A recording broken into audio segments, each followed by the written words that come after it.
Oh, RadJunk. Here we are. It's Thursday, but now technically Friday. Oh, it's episode 7 in some regard of the RadJunk podcast. I'm Joe Alonzo. I'm your host. This is our weekly thing that we do. I record it, but we do it live on Twitch, where I talk about RadJunk, my retro video game store, and Rad Bar, my arcade bar, and Really Rad Weekend, my retro video game convention, and all things rad that are happening in my life, which are sometimes rad, sometimes it's sad, like my broken foot. We'll get to that in a minute. But yeah, I'm in a boot right now. I actually don't have it on right now, but yeah, how's everybody doing?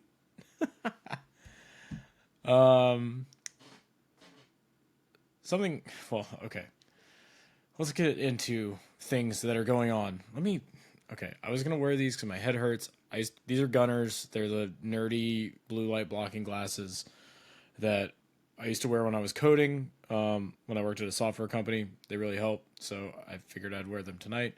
The glare is really making me upset because I can see it. Most of you are listening to the audio anyway, so it doesn't matter. So, it is October 20th. Typically, I'd be recording on a Thursday. It is technically Friday morning at 1 a.m. It's been a busy day. We fly to Chicago at 2 p.m.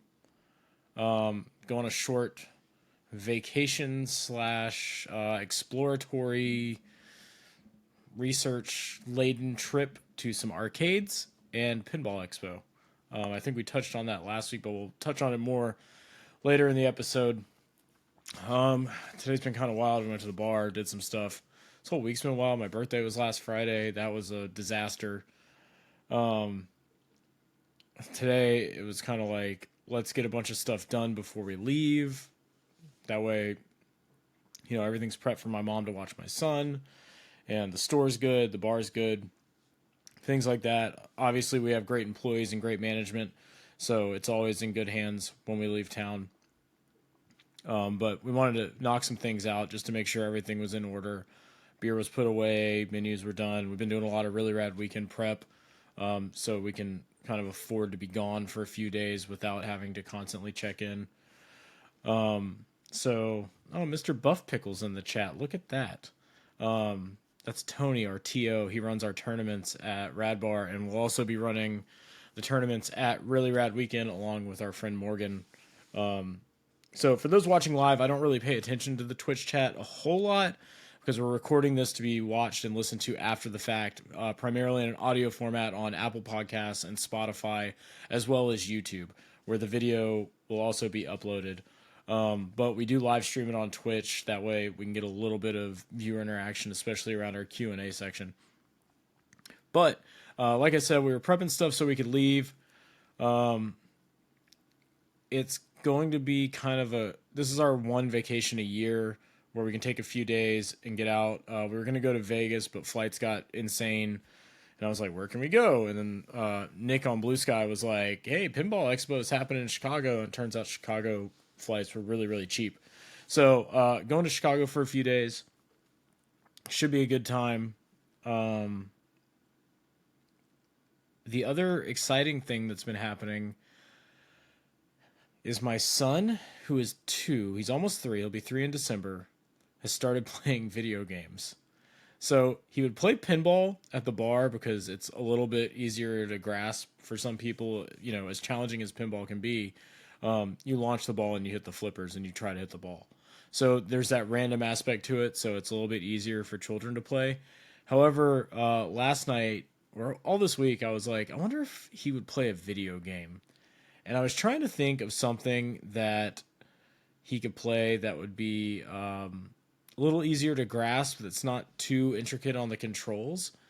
So at first I was thinking like Lego Star Wars, because he loves Star Wars right now. And So I was downloading that, and while I was downloading, I was looking at my Xbox at what I have downloaded from Game Pass and whatnot, and I noticed Peggle 2 was on there. So I fired up Peggle 2, and he went crazy for it. He loved it, and he snatched the controller out of my hand, and he started moving the, like, the cannon part around and shooting the balls, and he loves it. He calls it Peagle, which is really funny. However, he also knows the names of all the characters. He can read them. My 2-year-old can read it. I don't know where he gets it. His dad's kind of stupid, so he definitely doesn't get it from me. He'll be running the businesses and doing our accounting in probably a year or two. So I'm thankful for that. But yeah, my kid's playing video games, so that's wild, and super happy about it because I think not that I want to like force my kids to do the things that I like because I don't really agree with that. I mean, let them do their own thing, but it is cool that he's kind of taken an interest in the things that I do. So super neat. If you have kids, maybe and you want them to play games, start them out on Peggle. It's a great game anyway. It kind of reminded me how much I love that game because then I sit down and play it, and it's kind of that addictive thing where the challenges aren't super complicated, but you can kind of like hit it and let it go, and the chaos factors there. It's the same way I feel about the game I talk about all the time is Luck Be a Landlord because I love that game more than anything. I've been playing Luck Be a Landlord every night before I go to bed. I've been having trouble sleeping, so I play that, and it kind of like helps wind my mind down. I've been choosing different. So Luck Be a Landlord is a roguelike slot machine that's 8-bit themed, and each item you add to the reel, it has different effects and powers. So it's interesting trying out different combinations of things to see how it goes and how it affects the game. Highly recommend it. It's on mobile. It's on Steam. Very good game. Luck Be a Landlord. But yeah, my kid's playing video games, which is wild. I want to touch on this for a second because I don't know enough about either games, but or either game. I cannot talk tonight. My brain's fried. I'm leaving in a few hours. I'm tired. I can't wait to be on vacation. I just want to go eat hot Italian beef and play some pinball. But so something happened today that has not happened in a long time in a certain regard. Two competing franchises from my childhood both launched games today. I believe they both came out today, and that's Mario Wonder and Sonic Superstars. And they are both traditional style games from as far as I can tell in both franchises. And it's wild to think that Nintendo and Sega are releasing games on the same day from their franchise mascots that that are competing. It's wild, and it takes me right back to the Sega Genesis versus Super Nintendo, and I think it's really cool. It's definitely like a nostalgic thing. I definitely plan on picking up Mario Wonder. I don't have time to play a lot of games right now. That's why I've been playing things like the game I mentioned previously because it's quick on my phone. And I'll be honest, I haven't played a Switch game in probably 2 years ish, somewhere in there. I keep collecting Switch games. Behind me, I have piles of them, and I keep buying them with the hope that like one day I'll pick them up. It's kind of like I view the Switch as like a physical Steam library in a weird way because the games are that I collect anyway or I purchase are primarily like indie titles, and I like them because they appear to be quick play things that don't have a lot of involvement or they're like super artistic. And I don't necessarily do it for like an upside thing like I know a lot of people do. I do it more so because I just like video games and I like seeing these smaller titles on these small, nice physical packages. So I can't wait to pick up either of those games, both Sonic Superstars and Mario Wonder on the Switch. And I think it'll be nice, and maybe one day I'll actually sit down and play them. I think Sam, my wife, would really like Mario Wonder. especially with like the different powers and abilities and things like that. And it also looks like something that's very like, I don't know if it's kid friendly from a gameplay perspective, but I think it would be entertaining for a kid in some regard, just because of it's got this like whimsical and like almost Disney style look to it with like the magic and the power ups. And then Sonic is Sonic. Sonic's fine. I have a strong opinion about Sonic. Not even strong because I don't want to give it that much thought. But Sonic's fun for the first half of a level where you're going fast, you hit a loop, and then that's it. Once you get to the platforming, I know it's a good platformer. I know people like it, but it loses me there. I would probably be more if they had like a Sonic 2D racing game that played like Trials. I know this is like super out there. I would be very into that. Where it's like you have to go fast and then you have to kind of control some stuff. And I think that would be cool. I just got a notification from Blue Sky Nick. He's at Pinball Expo. Just said Nolan Bushnell's signing things at Pinball Expo on Saturday, so pack something Atari. I need to find something Atari for Nolan Bushnell to sign. I don't even know what.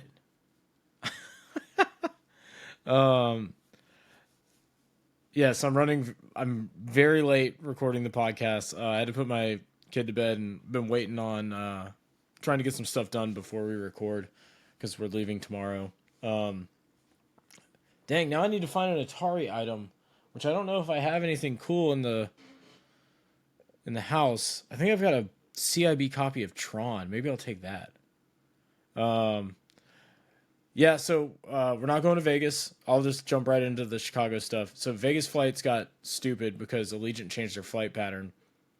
Tickets were like $700 a person round trip. So we switched it up and we're going to Chicago. The Pinball Expo is going on, and tickets to Chicago were cheap. And Chicago is one of the best food cities in the nation.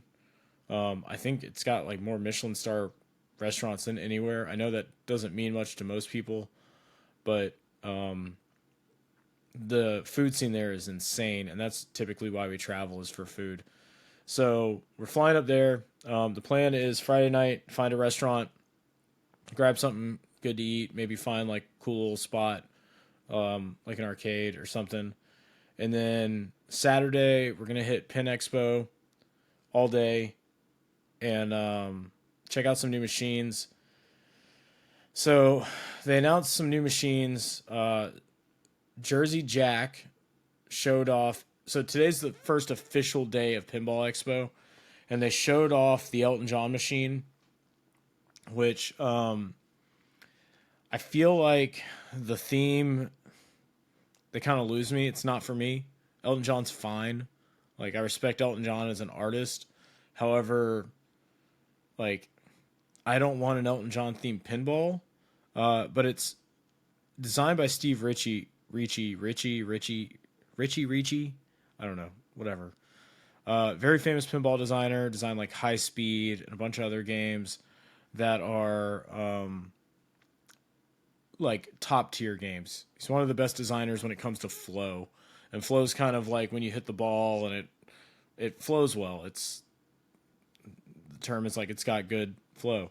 So I'm not big on music pinballs. However, my current favorite pinball machine is Foo Fighters because the game's just built really well and designed really well.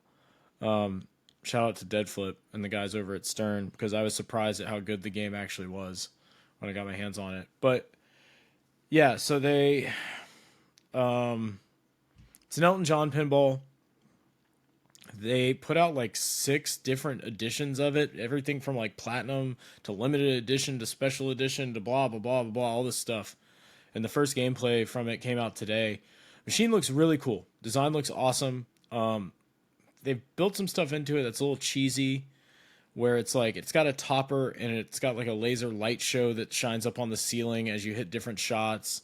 It's got some cool multi-balls. I think overall the game looks super fun, but the theme, like, I just don't care about the theme. I might play it, but I don't know if I would buy one. So I will get the opportunity to play it this weekend. I'm gonna jump in line. I know I'm gonna have to wait for forever, especially on Saturday. But I do want to check it out. It looks neat. Once again, they lose me at the theme, and the problem with pinball, in my opinion, I was talking to the girls about this. I think today or yesterday.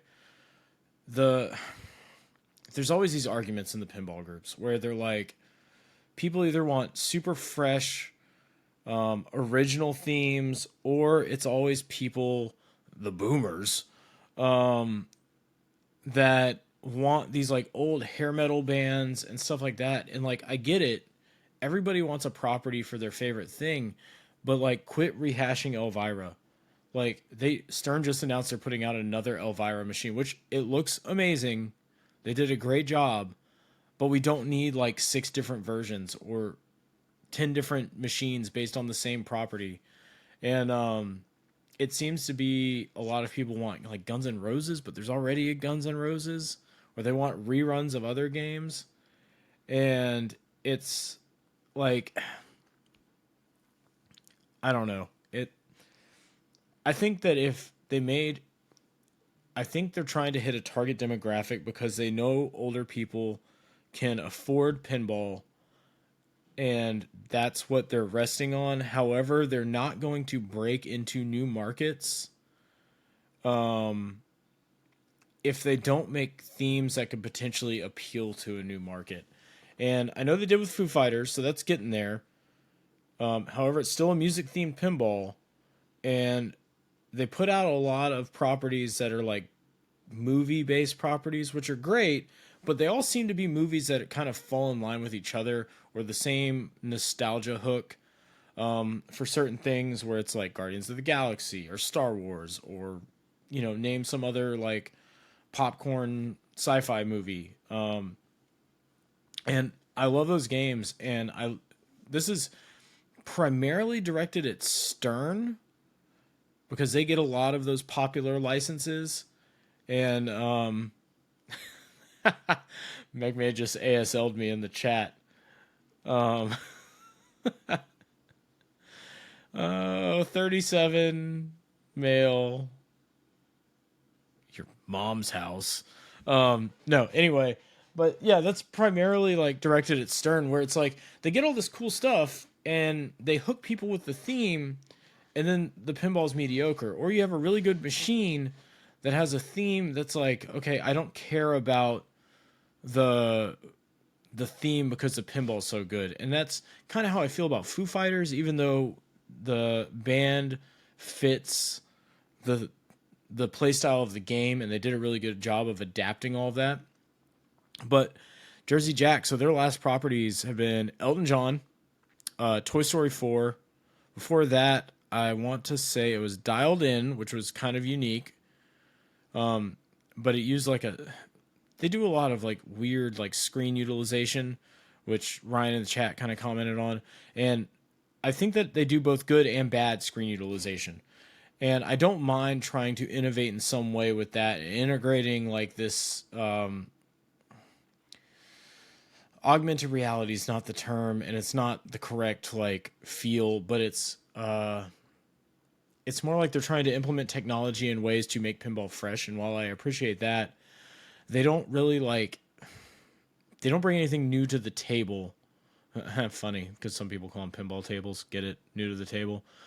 But I would like to see some more original IPs, like Medieval Madness, like Cactus Canyon, like trying to think of another one off the top of my head. And I'm drawing Monster Bash. I know that that's like a universal property, but it's like good. But they need things like that based in the modern age.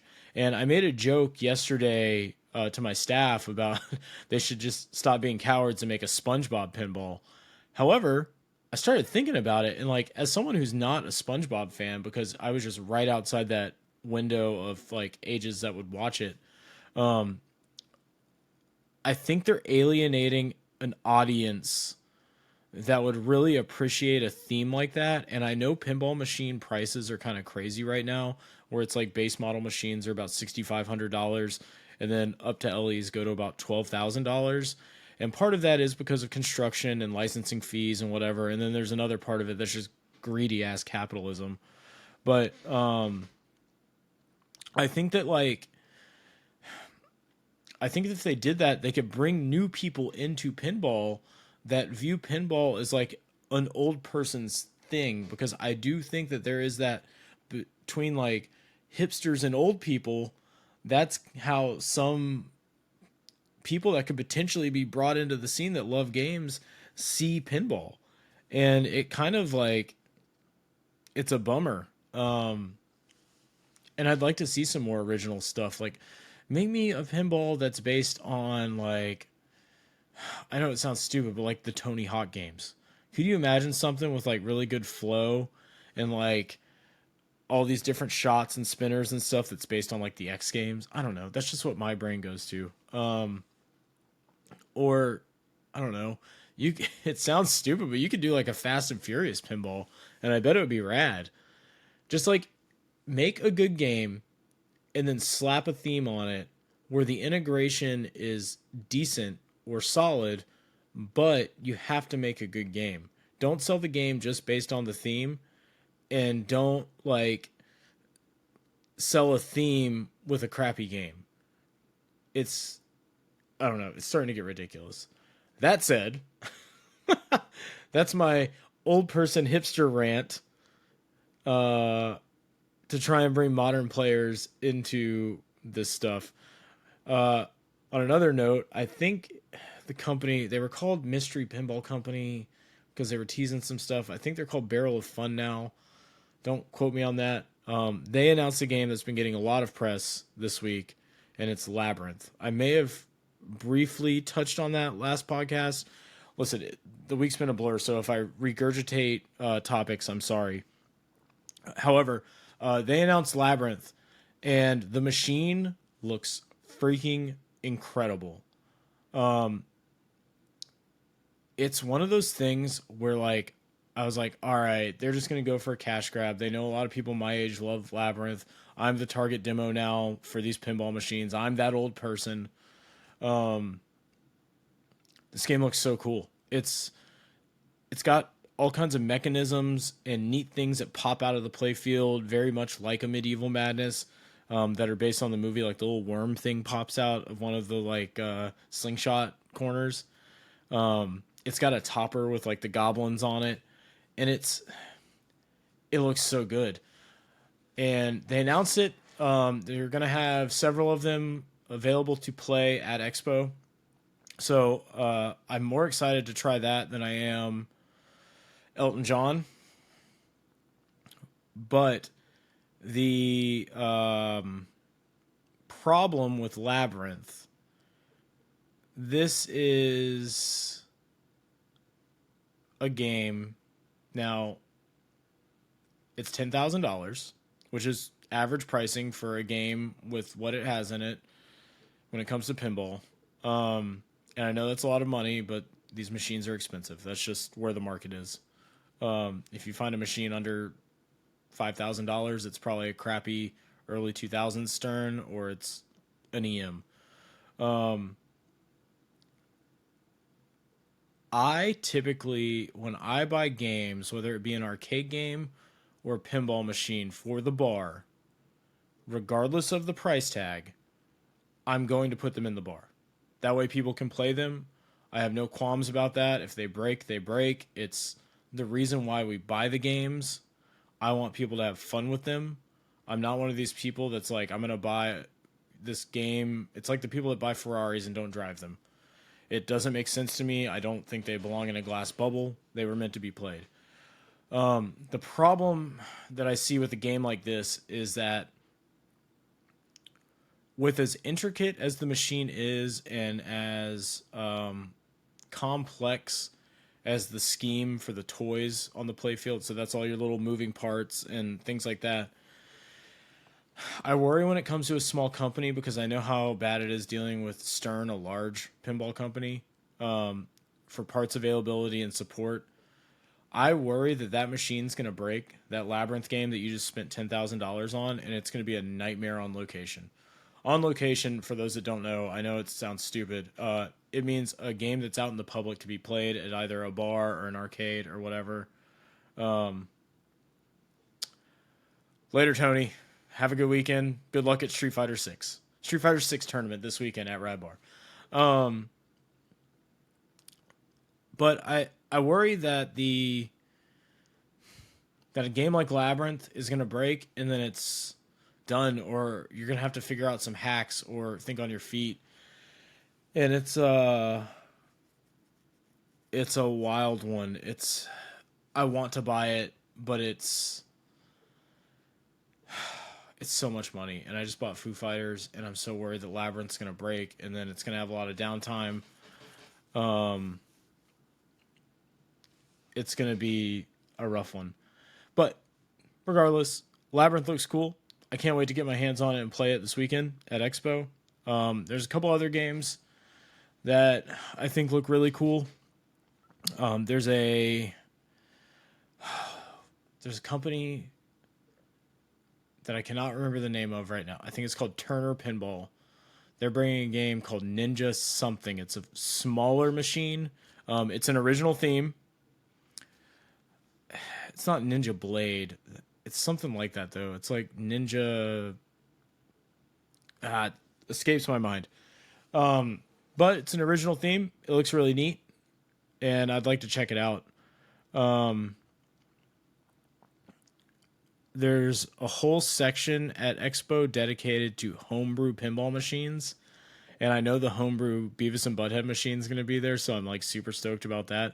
So there's people out there that actually they piece together their own machine, or they'll re-theme an existing machine. And the homebrew stuff is awesome. Yeah, thanks, chat. Ninja Eclipse. It's I don't know if I'd necessarily call that one a homebrew, but there is a homebrew section at Expo, and like I said, they're gonna have Beavis and Butthead. I saw this one that had these like electromechanical things in the back that looked like test tubes, and there was a thing that was like "Bring Life," like a sign on it. That looks neat. That I'd like to play. And there are a lot of basic looking games. However, that's Total Nuclear Annihilation. It looks basic, but it is the most unbasic game you could ever think. It's a flat plane, no ramps. Like that game is freaking wild, and I want one so bad. But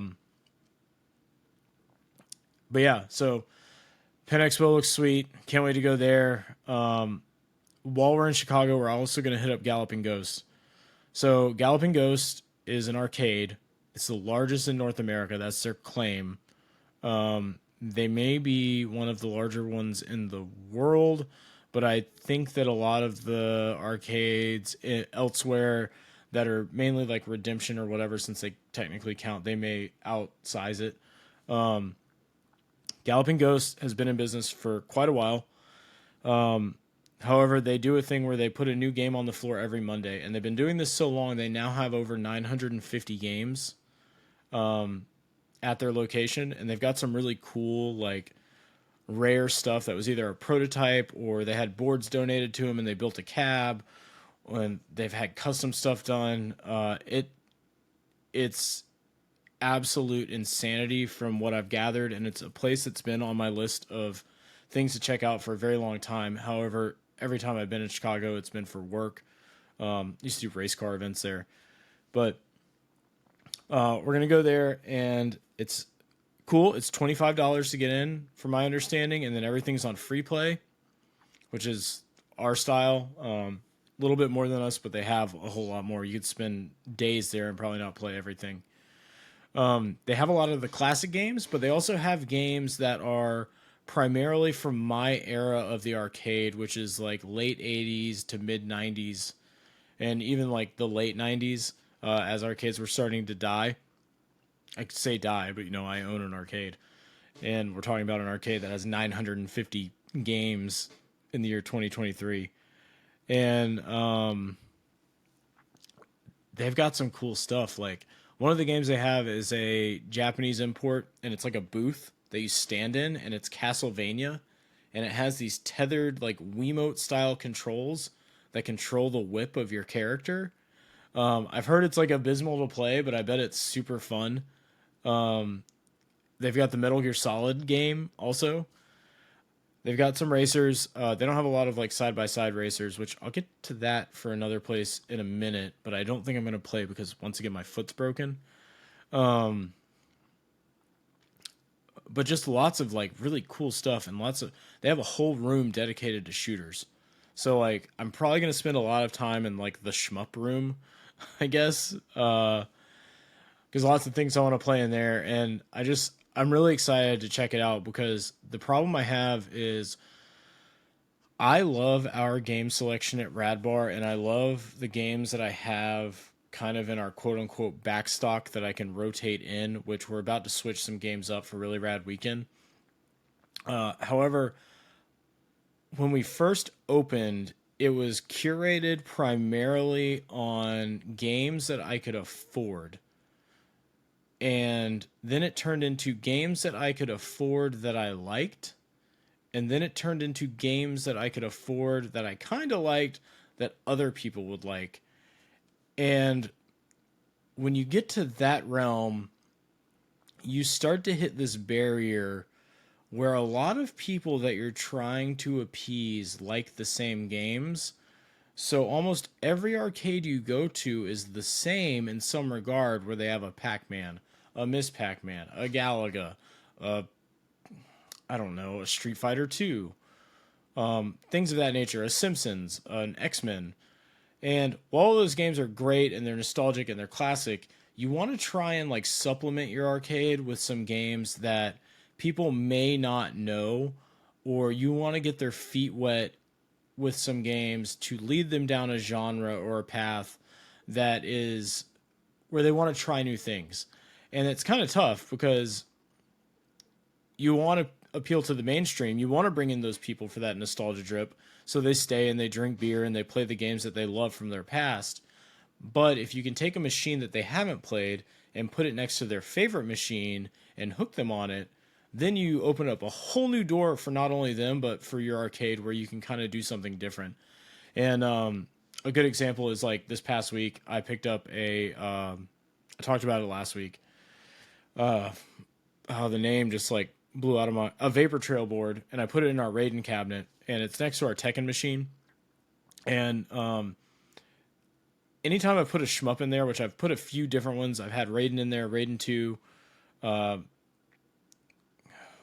Viper something. I can't remember the name right now. It's like breaking me. And now Vapor Trail. And people will play it, and I think at first they might think it's the same game that they played before, and they get really into it because they're like, oh, this is different. And so it'll be cool to go to Galloping Ghost and kind of get to play some games, because as a kid, I only had a few arcades that I could... Viper Phase 1, that's what it is. Thanks, Ryan. We only had a few arcades, and they were good arcades. And I remember playing games, but I don't quite remember the names of them. So it'll be fun to like, for me to go down that nostalgic path, but also try to find some games. It's like window shopping or trying to figure out like, all right, they got this game. It sounds stupid, but like Street Fighter, the movie, the game, we really need to get that because it would be so dumb people would play it. And so I'm excited to visit Galloping Ghost in that regard. I did find another arcade in Chicago. They hosted a pre-party for Expo last night. I think it's called Exterium. It almost looks like a franchise, and I don't know if it is. And they have a lot of redemption stuff, and they have like bowling. It's kind of like a round one. But one thing that they have is they have the newest Max Tune, which Max Tune is a racing game that's kind of like Initial D, but it's street racing focused, not drifting focused. You get like a license or a card, and it tracks your progress just like Initial D. We have Max Tune 3 at the bar, and it's older. I want to say it's like early 2000s, like 2001. It runs essentially on Xbox hardware, more or less. It's like a custom PC setup. But I really want to check out this new one because I've heard great things, and there's a huge competitive scene behind it. However, with my foot being broken, I'll be in a boot all weekend. I might bring it. It sounds dumb. Basically, my foot's fractured, and I can get away with wearing just like a lace-up shoe. And I might bring one with me just to play Max Tune, just to check out the new Max Tune. We'll see though. But that place looks pretty neat. They've got food. Like I said, it's more like a Dave and Buster's in a way. And then obviously, like when it comes to Chicago, I touched on the food, but there's like the traditional Chicago foods. Like I know it's a non-traditional traditional thing. There's the tourist thing of the deep dish pizza. There's there's Italian beef, which I'm very excited about. I make Italian beef a lot at home, so I really want to like get a real deal on their Chicago dogs, all that. But then there's all these restaurants that are super cool. Like there's a Michelin star Filipino restaurant, which sounds sick. I don't know. I like food. I used to work in restaurants, and I cook a lot. So, and I want to report back to the homies over at Extra Napkins, like what I ate. So if you follow me on Blue Sky, I will post my food chronicles there. And then I'll post my arcade stuff and pinball stuff probably on like Facebook or Instagram. So that's going to be our Chicago trip. It should be a good time. I might hit up, I know a couple guys that just opened a new store in a mall in Chicago. Their grand opening is Saturday. I might swing by just to be like, hey, you dorks, I'm in Chicago. Congratulations on your grand opening. You've got cool stuff. You've got RadJunk. You're RadJunk approved. But we'll see. If anybody has any suggestions on what to do in Chicago, drop them in the comments. I've been there before, so I've done like the tourist pizza and things like that. I just never really got to spend much time there because race cars take up a lot of my time, or did. So yeah, going there. Speaking of, I've also been trying to figure out what, if anything, I'm going to take on this flight to entertain myself for 2.5 hours. So I have all these emulation devices. This is like a cheap one that I bought just to test out. It was like $5 on Temu. I've also got like an analog pocket. I've got a Miu Mini. I've got a Steam Deck, blah, blah, blah, blah, blah, all this stuff. So I've been trying to figure out if I even want to take a game to play. When I travel, I don't like to drain the battery on my phone because I've got a kid and I need to be accessible, plus the businesses. That's like having kids. And I'm trying to think if I want to take anything to play. Part of me wants to dedicate myself to like pick out one cartridge out of my collection, take it with me, pop it in the analog pocket, and just play that for the 2.5 hour flight there and the 2.5 hour flight home. And then go that route and just be like super hyper specific. Or I could load up an emulation device and have access to like a myriad of games. It's kind of cool to constrain yourself, but then at that point, if the game really sucks, do you want to finish it? I don't know.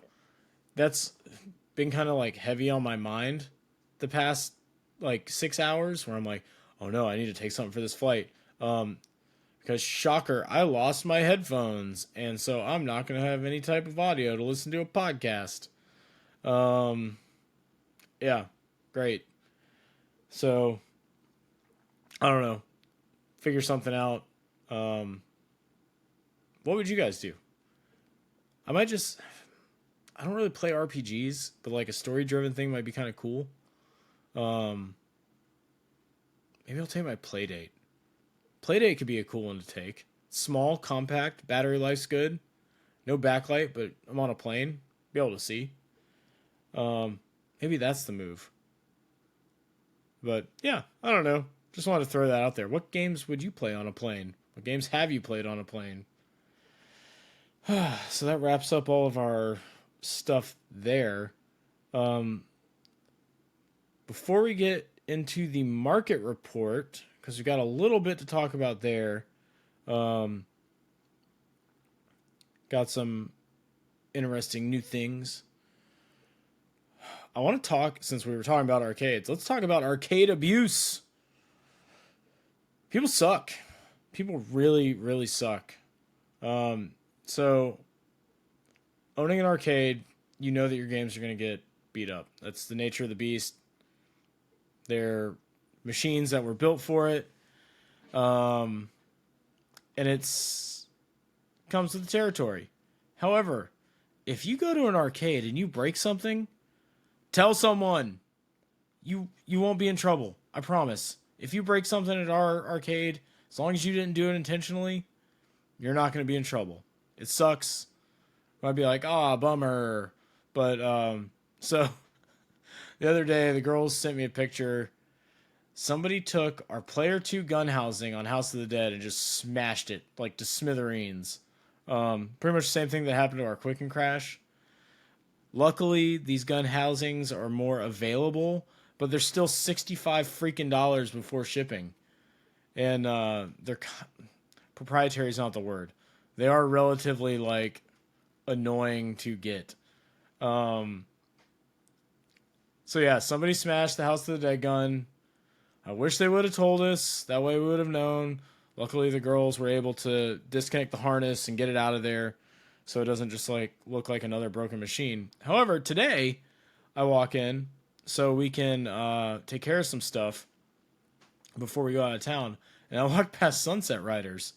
Now, mind you, I just put brand new Wicco sticks, which are a very specific leaf style stick. I got clones of them. They're not real Wiccos because they're expensive, but these were still like $60 a piece for these knockoff ones. And somebody like pulled on the joysticks so hard that the fasteners that go through the joystick and through the wood on the control panel that then have a nut on the back to hold them in place, it ripped the nuts off of the joystick, and they were all just sitting in the cabinet. So the joystick was like falling through the control panel, which one of the girls, her theory was that it was kids. I don't think it was freaking there's no way a kid did that. They're pretty strong, and like they were threaded pretty good. Because it's like I don't know, probably a 2.5 inch long screw, maybe 3 inch long screw. It's skinny, but then the nuts are pretty good, and they're like locking nuts. And it's I don't know. That blew my mind. However, it was a good training opportunity to be like, this is how you fix it. Thanks, Meg and Jess. Plus, I can't bend over with my stupid boot to try and get in there and unlatch the damn door. But yeah, people are rough on machines, and it's like so bad, and I don't get it. Like, play the video games, have fun. Like, you can be somewhat rough with them, but like, my God, like that probably took like 40 pounds, maybe 50 pounds of pressure to do that, maybe more. Yeah, I mean, drunk strength, we are a bar. God only knows, what that person was and how many drinks deep they were. But if you're playing Sunset Riders hard enough to rip the sticks out of the machine, maybe that's not the game for you. Maybe you should go play Pump It Up or like, I don't know, anything else. It's kind of wild. And I remember when I was a kid walking past games that would be like down or broken. Oh my God. One of my employees in the chat, and she said, one time I saw a guy full send set his beer down on the pinball glass instead of in the cup holder.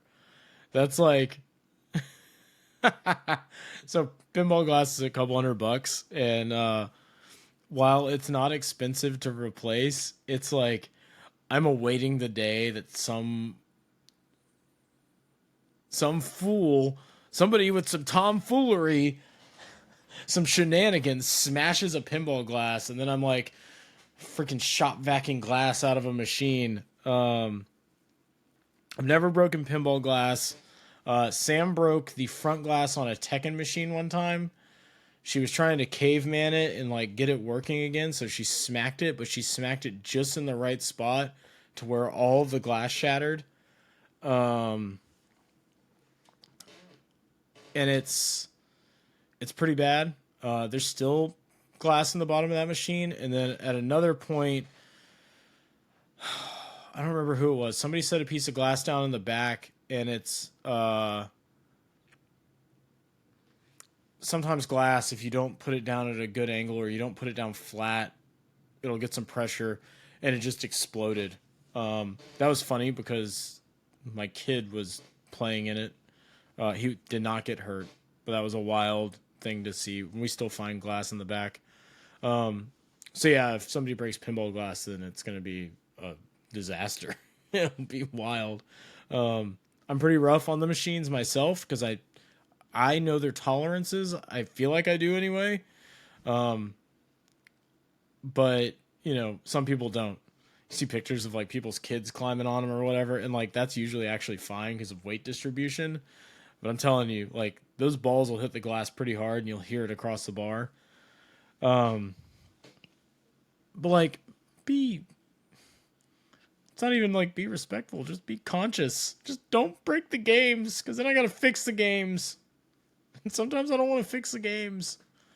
Luckily, I have a great staff, and they know a lot, and they're learning even more. And it's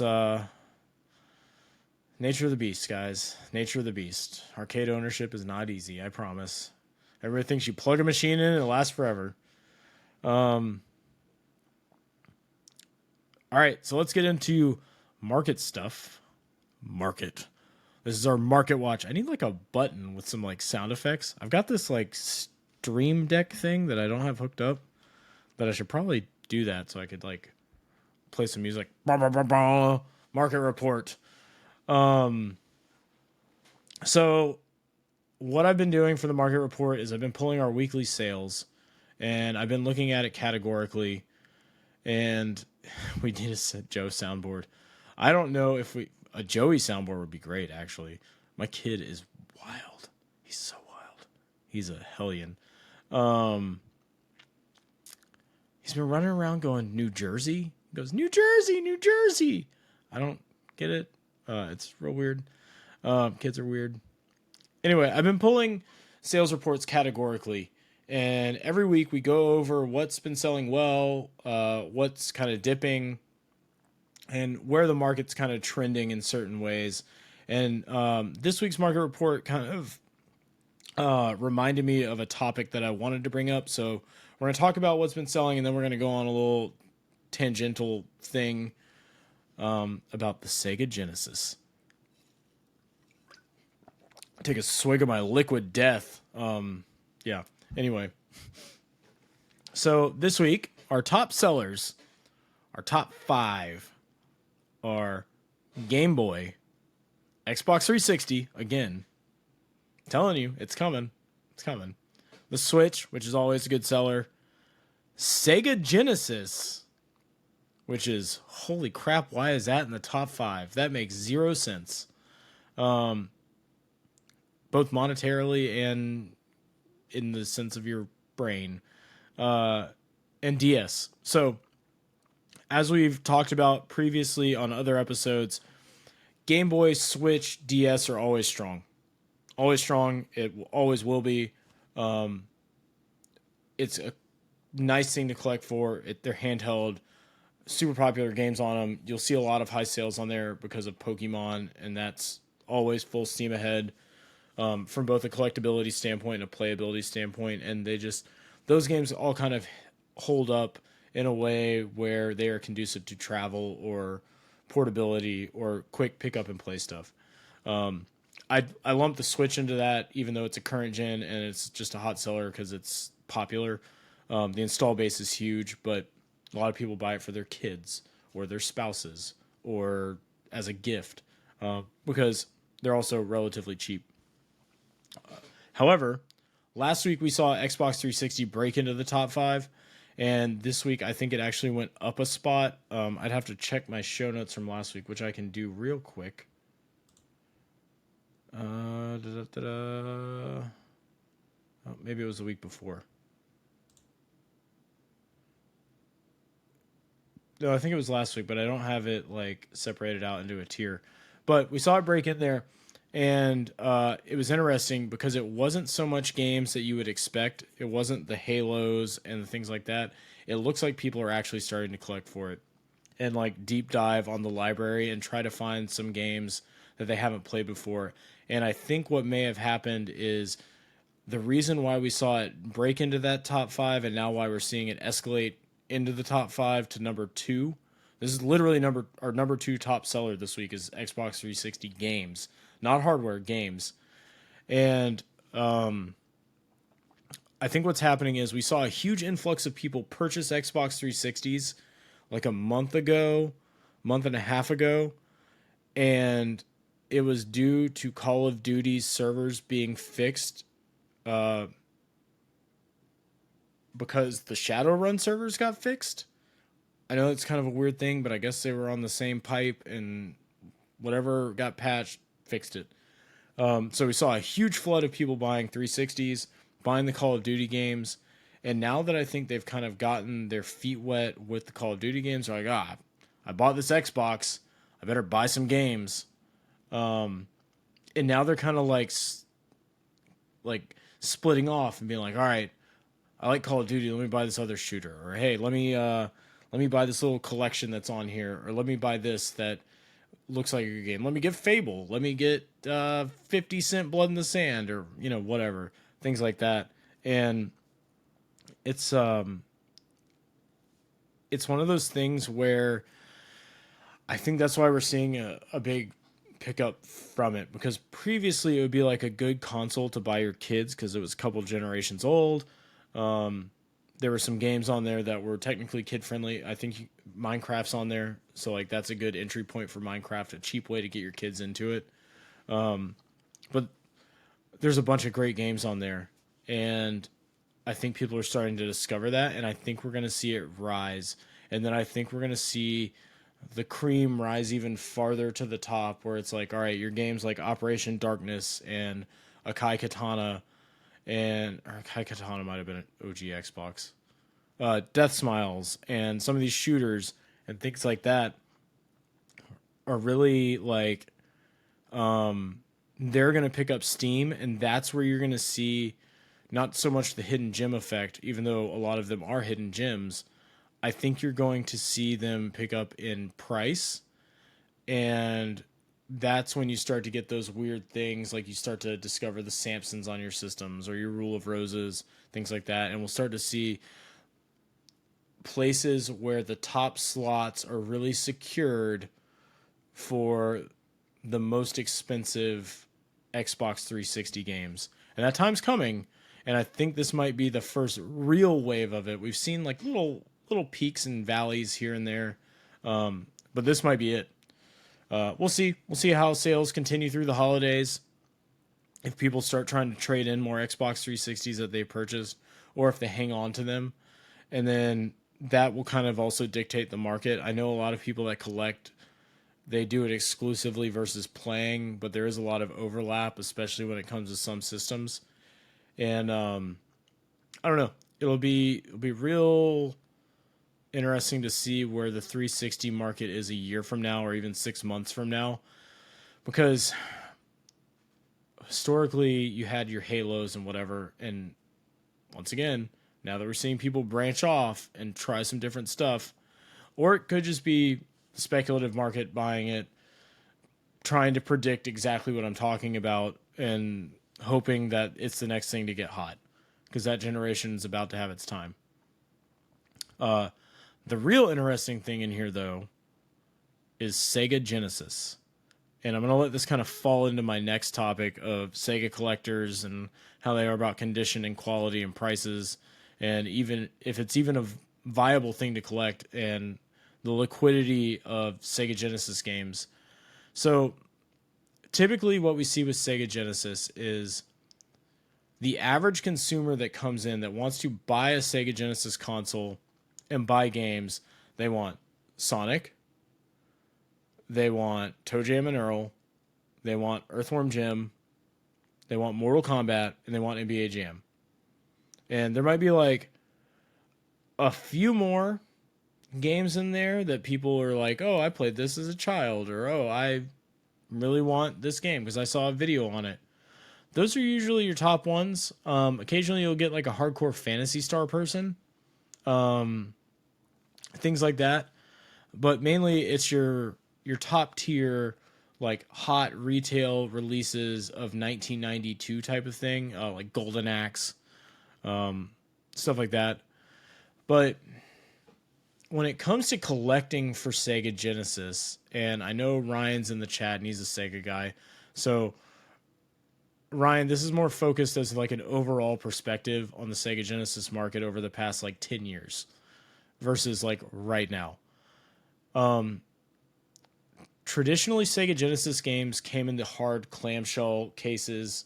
There were the later releases that were the cardboard sleeves, so you don't see those as in great condition as the hard shell cases because they hold up a lot better.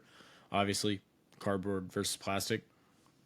But outside of those games that I mentioned previously, if someone was collecting Sega Genesis, they typically want it complete, which is fine, because it looks good on a shelf and it's a nice thing to have. But we would also see some cart collectors. And one thing that hasn't changed is Sega Genesis collectors, they aren't as willing to spend money as, say, an NES collector, which is a really weird thing. And I don't quite understand, because trying to like articulate this in a way that'll make sense. And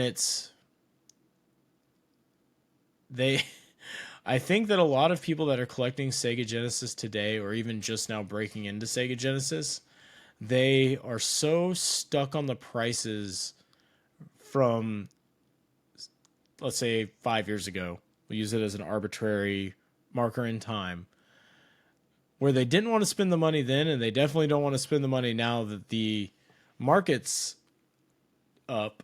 However, they also don't want to buy a cheaper version of the game if it's not complete.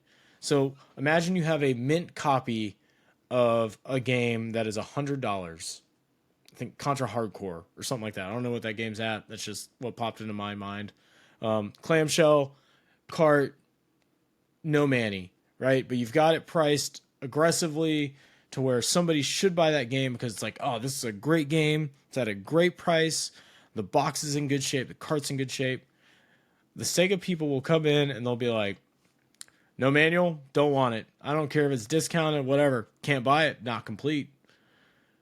When it's like, dude, if you need the game for your quote-unquote collection, buy it. But then the second you have a complete copy in there and you're priced even just under market value, but it's still higher than your other one, nope, too expensive, can't buy it. Why isn't that one priced the same price as this?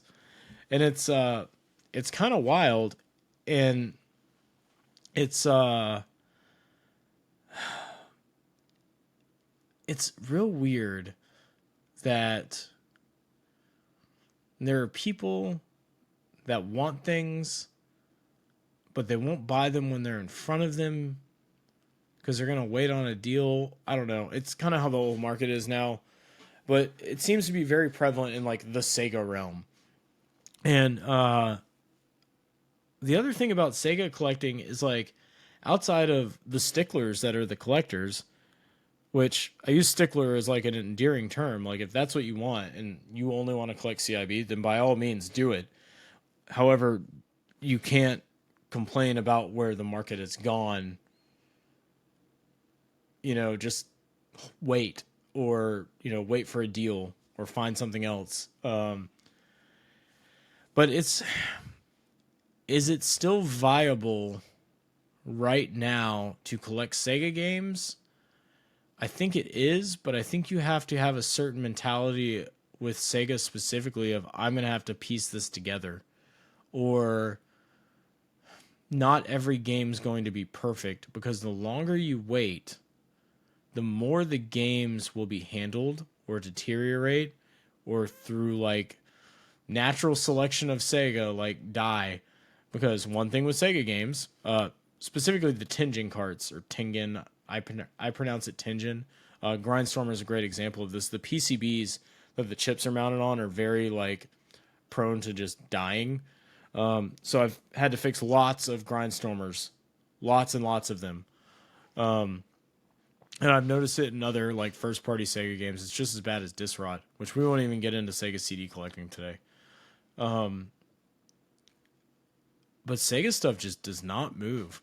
And then all of a sudden this week, sold like 3 or 4 Genesis consoles. People are getting games.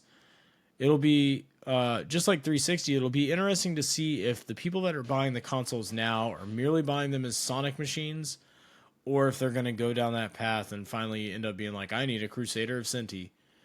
And I think it's, I think with collecting in general, while you may set a goal, don't forget to not kill yourself over that goal. It's like you, at some point, you have to make some compromises. And I see it a lot with NES collecting. With now people, like, I know that there's monetary compromises and monetary things that are hurdles and whatever. But now there's a lot of caveats, and it reminds me of like the car world, where these people would be like, I set a world record and I'm the fastest stock tire, stock turbo, white R35 GTR. And it's like, okay, so now I have a full Sega Genesis set, but I don't have any of the cardboard releases because I only collect plastic. I don't know. Weird stuff like that. I think we're going to see a lot of that in the future. But from a business perspective, Sega Genesis for us is a slow sell. Unless it is Sonic's and Mortal Kombat's, things like that. I mean, you'll have a game like, imagine you have like a Mint DJ Boy. I know that sounds stupid, but it's like, it'll sit and sit and sit and sit and sit, and nobody will want to buy it. So that's Sega for you. It's refreshing to see Genesis up in that top 5 though, because hopefully we'll see a little bit of resurgence or a little bit of like juice in it. And it was Ryan Chat says we don't have a ton. You should have seen it before we went to Retropalooza. We had an entire case dedicated to Sega Genesis games, and then the middle aisle is full. And it's I don't know, like I said, it's a slow process. We've got good stuff, and I see it at other stores too, where like Sega is a hard move, unless it's, you know, the popular titles. And I guess there's also the 3 titles that are like a little bit more expensive, like the $80 to $100 titles that'll sell, which is Contra Hardcore, Hyperstone Heist, and Castlevania Bloodlines. Those all, they'll sell right off the rip. But yeah, I don't know. Genesis is weird. Nintendo's cooler. It's because Genesis isn't good. I take that back. I actually had a small Genesis collection myself for a very, like maybe a couple of years, where I had pretty much every shooter, especially the renovation titles. I had them card only, and they were good games. I'm more of a, when it comes to that era of gaming, I'm a TurboGrafx guy. So collect TurboGrafx, it's better. So that's our market report. Seems like things are strong going into the holidays. It's about where it's always at. A little bit slower because people are saving for the holidays. But purchasing is ramping up, and it's I think it's going to be a weird Christmas. I think that we're going to see a lot of Xbox 360 purchases. I think we're going to see a lot of Wii purchases. PS2 is going to be super hot. And my left field prediction is I think we are going to see a lot of people buying PSPs or Vitas. I think the Sony handhelds, while they're always good sellers, I mean, we can't keep them in stock, like legit. I think we're going to get asked more and more and more for those this holiday season, and I don't know why. I just have this hunch. So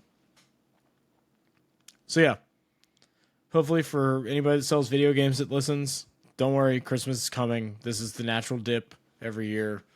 It'll get better. And then straight into tax season, which is always good. So that does it for our market report. Keep an eye on those Wii horror games, FYI. Let's see. We're over our normal record time. We're at 1 hour and 5 minutes. Dang, okay, we're moving good. We got a few questions this week. We'll jump right into this. We haven't even done any promotion. So every week I want to take some questions. I put it out on social media that we're going to do the show. If you have any questions for someone that owns a game store, whether it's business perspective or retro video game stuff in general, or someone that owns an arcade bar or a convention, or someone that just likes games, just ask. Hell, ask me about cars. Ask me about ask me about sparkling water or coffee. Oh, let me mention that real quick before we get into the QA. We have teamed up with Mythos Coffee. I touched on this a couple weeks ago when I had the meeting. We are now selling Mythos Coffee in store. It comes in it's locally roasted coffee beans. They're whole beans. They come in boxes that look like NES carts, which is really rad. And it's, as a coffee snob, it's good. It's great. I wouldn't carry it in the store if I didn't like it, unlike Sega. And it's really, really good. We're working on something special too that should be around the next couple weeks, hopefully. We'll see how it goes. I got some test samples today, and I'm very excited about it. But shout out to Mythos Coffee Roasters. If you are on social media, follow them. I believe it's Mythos Coffee Roasters on both Facebook and Instagram. If not, just go to the RadJunk page, check out the latest post, and go give them a follow. It's a small little upstart thing from someone named Sam, and it's a fantastic product, a fantastic theme. We love it, and you can buy it now at RadJunk. So that's like my RadJunk advertisement plug, whatever. Yeah, let's jump into Q&A. So this week, Clint, my friend Clint Stroop, asks, do buff/resurface discs decrease the value? As a collector, would you rather have a scratch disc that plays with hiccups or a buff disc that plays perfect? Depends on the console. That's what I'm going to say. Depends on the console and depends on the game. It also depends on the resurfacer. As someone who owns a very nice resurfacer, I actually own 2 of them, I would only trust a game that was buffed by someone with experience buffing games in a machine that is mine or the equivalent of mine after the pads have been broken in. So, for those that don't know, you can take a disc-based media, put it in a machine called a resurfacer. What it does, it runs it through a few cycles and a few steps to finally sand down the layers to remove the scratches and the grooves in the discs. And we have one from a company called ELM. And what it does is it's automated, and depending on the level that you choose and how deep the scratches are, it'll use different pads with different, basically different grits of sandpaper, plus water and a lubricant and a polishing compound to take it back to as good as new. And as long as you can't see through the disc, then it can typically repair it. There's a lot of people, though, that I've heard recently buying JFJs, and I thought that brand had just died, and I wish it had. They make these ones that are just like a box, and it's like a freaking drill that's got a pad on it, and it just goes for it. while I have had friends that have had those in the past and they kind of got it down to a science, they did pretty good. The telltale sign that a machine was buffed on a JFJ was if it was a PS1 game, it always had swirls. Like, it doesn't do a multi-step thing, and like they always look bad every single time. I would not trust any high dollar game through a JFJ. If I was a kid and I just wanted to play a game and not collect it, I would resurface it. I would absolutely, just so it would play, just so I could enjoy it. But when it comes to like collectability, if the game is buffed in a high quality machine by someone that knows what they're doing, then I don't see any problem. I do get a little worried running like Sega CD, Saturn, and Dreamcast games. They seem to be made on not great media. And you run a lot of risk, even in a good machine, of like burning the disc out. But overall, I've run Sega CD games. I've run some high dollar Sega CD games, and they've been fine. I've run Dreamcast games, so they've been fine. You just have to find the right setting in that machine, which is kind of why it takes someone with some experience, especially if you're running a high dollar one. But I don't think it hurts the collectability. I know that some people say it does, but those people are dorks, and it's they're being a little too particular. Like, if you want to play the game, you buff it. If you want it to look pristine, buff it. If you want something that's just in full original condition, never driven 0 miles, then either buy one that's already that way or live with your scratches. Good question, Clint. I like that. Greg asks, why did you break your toe? Let's slow you down at the con. Are those badges done yet? Oh, so many questions, so many answers that I don't want to answer. So I broke my toe and my foot at my birthday because I had been drinking and I did something stupid and I got on a skateboard. I'm very embarrassed. I apologize to anybody that was there that night because I felt like a moron for multiple reasons. And I woke up with a toe that looked like it was frostbitten and my foot was swollen. But essentially, I broke my big toe. It actually looks much better now. I ended up going to the doctor, got some x-rays. I broke my metatarsal. Sounds like a Pokemon. My 5th metatarsal, to be exact. And now I'm in a boot, which is going to hinder me some. I should be out of the boot right at Really Rad Weekend, but we'll see. My foot seems to be healing pretty quick, but we'll see what kind of abuse it takes in Chicago and then go from there.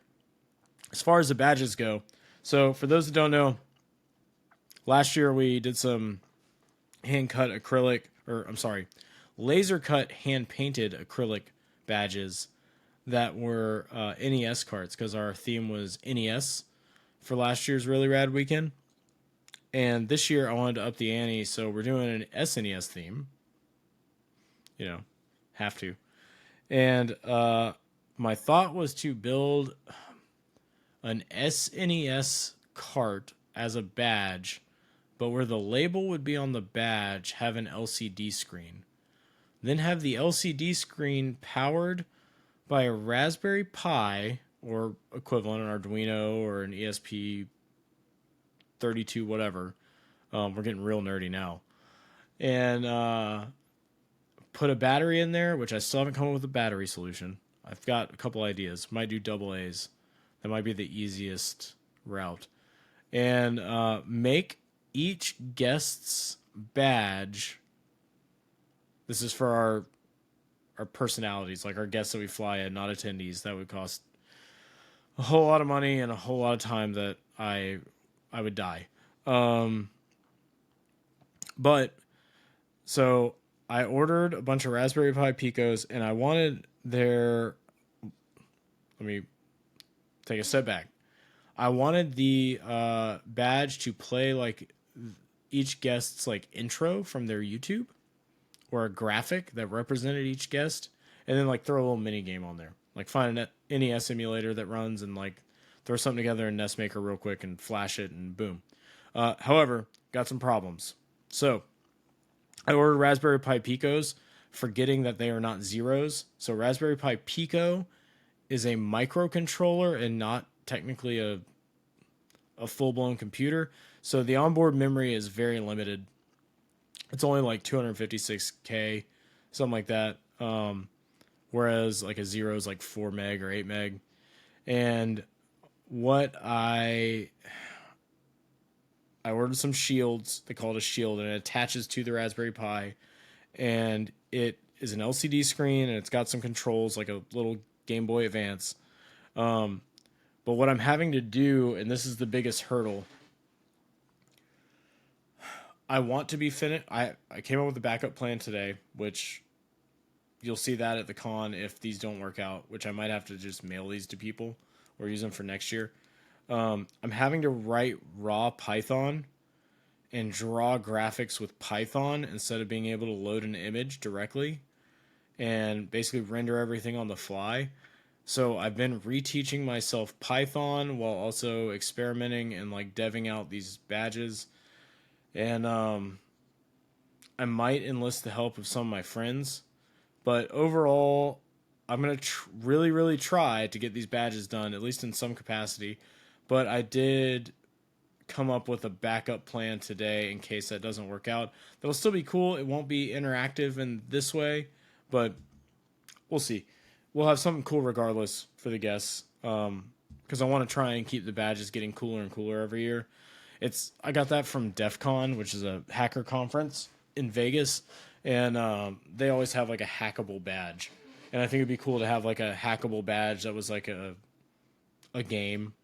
And then we could like show off what people do as they hack the badges. But yeah, that's about where we're at on that. I need a little bit more time to dev out some things and kind of plan, and maybe I can come up with like an overall thing to make it fast. And then battery solution, and then laser cut the cases and assemble them all, which that'll be the easy part. So, Greg, I hope that answers all of your questions. Nothing could ever slow me down at the con. All right, last question comes from my friend Wyatt of Wyatt's Wyatt's Wicked Goods. He bakes cookies in New Hampshire. And my God, let me tell you, I just got a shipment, and they are the best cookies he has ever made, and they're the best cookies I've ever eaten. I got a potato chip chocolate chip cookie called the Couch Potato, which is so good. I got a Heath Bar cookie that is phenomenal, and then these stupid banana pudding cookies that are, holy crap, they are good. So check that out. I think it's Wyatt'sWickedGoods.com. He also makes the best blondies in the entire world. They're maple, like, blondies, essentially. So like a brownie, but not brown. So check that out. That's our unofficial official sponsor this week. Good luck on your race as well, Wyatt. So Wyatt asks, what's your favorite moment from a really rad weekend? So what I'm going to do for this question, since really rad I cannot talk. Since really rad weekend is coming up, I'm going to lump in Emerald Coast Con, which is what we previously called the con, and then we rebranded into Really Rad Weekend. So we've only done one Really Rad Weekend thus far. The next one is November 11th and 12th. Tickets available at reallyradweekend.com. But I'm going to lump them together because I've got some stories and a couple things like jump out in my mind specifically. My favorite moments of the conventions, outside of just the normal, like, hanging out with my friends, hanging out with the guests. It's always good when I can hang out with Riff from Pixel Game Squad. He's a buddy of mine. Jay from the Game Chasers. These are people that, like, I have known for a while, and I like them all. They're all good friends, and it's a good time. However, there are some times where things get a little crazy. So when I first read this question, the first thing that came to my mind, it's going to sound stupid to everybody else, but we were having a party at one of the last ECCs in one of the ballrooms. We turned it into like a little rave thing. And during these things, I don't drink all weekend. But I was like, you know what? It's Saturday night. I'm going to have a beer with my friends. They drove up from Tampa. I've got all these guys here hanging out. And I walked up on the stage. I hadn't even opened my beer yet. To talk to the DJ, tell him good job, like thanks for coming out, whatever. I'm up there. Suddenly, my friend Liz tackles me off the stage. I don't think she meant to. I think she thought that she had told me to jump off the stage, but she didn't. So I got tackled off the stage, recovered my beer. Important, right? And crack it open. I haven't even taken a sip yet. And I'm talking to like somebody. I can't remember who. And we'll call him GBA Austin. Game Boy Advance collector. Friend of mine. Real smart dude. Tall, lanky guy. Have been drinking. And while I'm like mid-sentence, I'm real close to about to take the first sip of my beer, he kicks the beer out of my hand and it goes towards the ceiling like an Estes rocket that you just built. Hits the ceiling and comes down and nearly hits Devin in the head. Devin's UCF video games, good friend of mine. And it exploded. And at that point, I just decided I was not meant to drink. It was bad. It was real bad. Got that cleaned up. And then later that night, apparently my friend Todd, this is the same night, same exact night, a few hours later, had drank so much he was being babysat by our friend Derry in their hotel room, which is a few stories up. And as I've been told, he sees Devin walking below his floor. He waves at Devin. He gets real excited. He gets happy. And then he just barfs. And it comes real close to hitting Devin in the head once again. So Devin's kind of like a target for projectiles. That was a good memory from Really Rad Weekend / ECC. It will live on in my head. I'm trying to think of one from this past year. There was a point where we pulled up to my bar, and then a bunch of the Texas guys pulled up in a truck, but they were in the bed of the truck. But I don't know whose truck it was because they didn't even know the people. I think they just jumped in a random truck and got a ride to the bar, which was odd, but cool. Kind of cool. Lots of these stories involve drinking. I know that we are like an all ages con, but things get wild on Saturday night. It's kind of a party. This could go under bar stories on Extra Napkins. I feel like, this past one, I've got a good one. So I am typically running around trying to make things go as smoothly as possible, check on all of my crew and the guests and whatever. I go out to the panel room. So we have one room. This year we have two, but last year we had one panel room. It's kind of like this glass building that's really nice, and we have like panels scheduled and, typical con thing. And Jay from the Game Chasers was doing a panel, and love him to death, but like, man, he can talk. So I go out there to make sure everything's going smooth and to check on him. And all of a sudden, like, I walk in and everybody turns around like they just got caught by their parents doing something wrong. I'm like, what is going on in here? And I walk towards the front and they've got a chessboard out and they're playing chess in the panel room during the panel. Jay and somebody else, I think it was Dave, and Warehouse Dave. And I was like, all right, guys, like, you got to wrap it. You got like 5 minutes before the next panel. Like, what are you doing? So then, like, I go away. I come back. They're gone, which is great. But then I, like, see through the glass. They're playing chess behind the thing. This chess match went on for like 2 hours.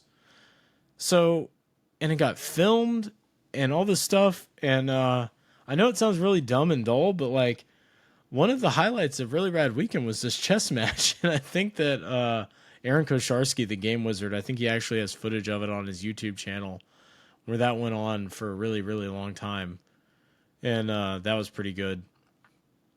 As far as like con ops go, so I brought a bunch of my own arcade machines for the arcade last year, and the 24 and I, Rich, my buddy, he helps me with all this stuff. It's like when we're in the crap, like we're in it, and you know something's wrong if we're both got the soldering irons out.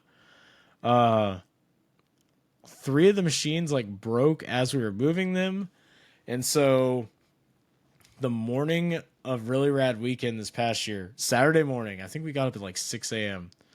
We're in the game room fixing these machines, like full blown things torn apart. We're like recapping monitors, we're rewiring pedals. We literally have two soldering irons going, and we worked for hours. And finally, we got everything worked out except for my off-road machine. So I have one of those like 3-wheel off-road cabinets. I think it's like Ivan Stewart's off-road. It's like a monster truck game. The center wheel worked, but the pedal, anytime you would hit the gas, it would like control a different player. So there's something wrong with the circuit somewhere. We were troubleshooting for like hours trying to figure it out. Finally, we're like, all right, we're just going to take the wheel off. That way people won't be like, all right, middle player's broken, so I don't hear about it all weekend. The wheel doesn't just unbolt. Everything was stripped on it because it's an old machine that had been around for a long time. And so finally, me, him, and this guy named Mace, we're like, how do we get this wheel off? We can't get it off, but we don't want it on there because now the wheel's broken. We broke the wheel. And we ended up like cutting it off and then like ripping it off, like all three of us.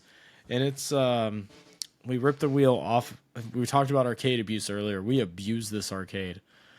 And that was a pretty good one. I mean, there's more stuff from like load in, load out, like things happening during the con. It's there's some wild stories, and I'm sure there will be more this year. So come out and help us make some stories. November 11th and 12th. Tickets available at reallyradweekend.com. We've got early bird pricing now. We just added some more hotel rooms to our block. So if you haven't booked a hotel room, we have a great group rate. The whole hotel is the convention. Excuse me. And the best thing to do is stay on site because we hang out until the wee hours of the morning.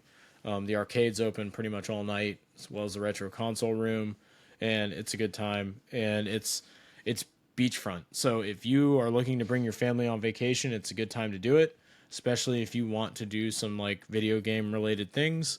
You can dabble at the con, and then you can go check out the beach, or you can go check out Destin or whatever.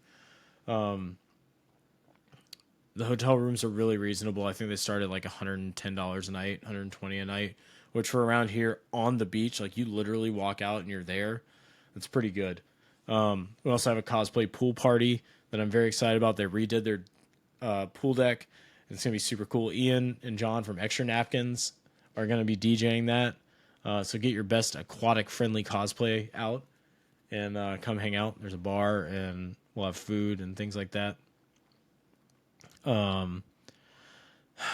What else? I mean, we got a vendor hall. We got great guests. Our guest list this year is so, for all BS aside, like, it's rad. I'm, like, super excited to have this mix of people in one place and doing panels and hanging out.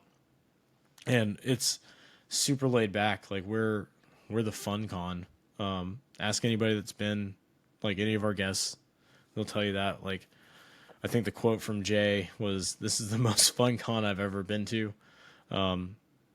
So coming out, we got a few VIP passes available too. They've been selling like crazy, which is weird. Normally you sell a lot of weekend passes for a convention or a lot of Saturday passes, but we sold more VIP passes than anything. You get a t-shirt, you get a goodie bag, which Sam has cooked up some awesome like little prizes to go in those bags this year. And this might be our best merch we've ever had.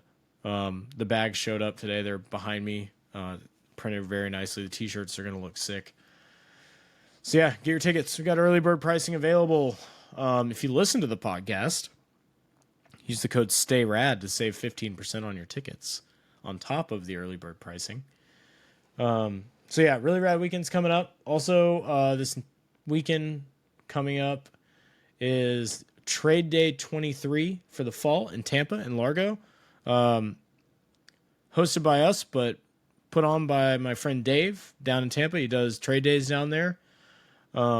We get the venue, he gets the event, and it's a good time. We're happy to do that because we like that scene down there.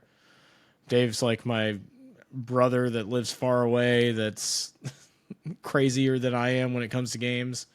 And it's a good time. So that's October 22nd at the Highland Recreation Center in Largo, Florida.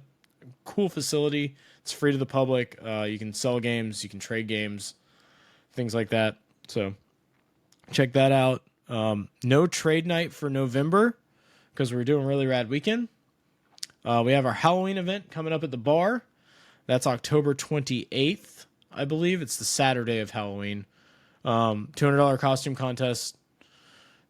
Usually one of our best events. We do Halloween twice. We do normal Halloween, and then we do Halloween in March. And anytime people get an excuse to dress up, they do it, and it's a lot of fun. Outside of that, Shop at the Junk. I mean, we're open 7 days a week, and got a lot of good games right now. A lot of cool stuff. Got a Virtual Boy in. Something else we got in the other day that I was like, oh, that's pretty rad. I feel like there was another event that I'm missing, but I'm sure I'll think of it and I'll post about it. So if anybody that listens to this does not follow any of our stuff on social media, if you could do me a favor and go like the Really Rad Weekend page on either Instagram or Facebook. I kind of dropped the ball on a couple things, and I got super screwed on a marketing thing that I invested in that did not work out. Trying to push some stuff. Ticket sales are strong, so that's good. That means word of mouth is working. But if we could just get a little social bump from our friends, I'd appreciate it. We have gone way longer than I intended to talking about pinball and arcades. This is our longest episode yet. It's an hour and a half. I apologize for all the rambling. If you guys want to tell me what direction you want this podcast to go in, as always, drop it in the comments. Send your questions to info@radjunk.com or comment on my posts on socials.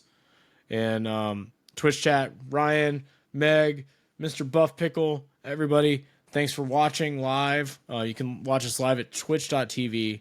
The podcast is always available after the fact on Apple Podcasts, Spotify Podcasts, and then also youtube.com/radjunk. Everybody, have a great week. I'm going on vacation, so hopefully I don't work too much. I know that I'm going to work while I'm gone. Have a great week, and stay rad. If I can find my stop button...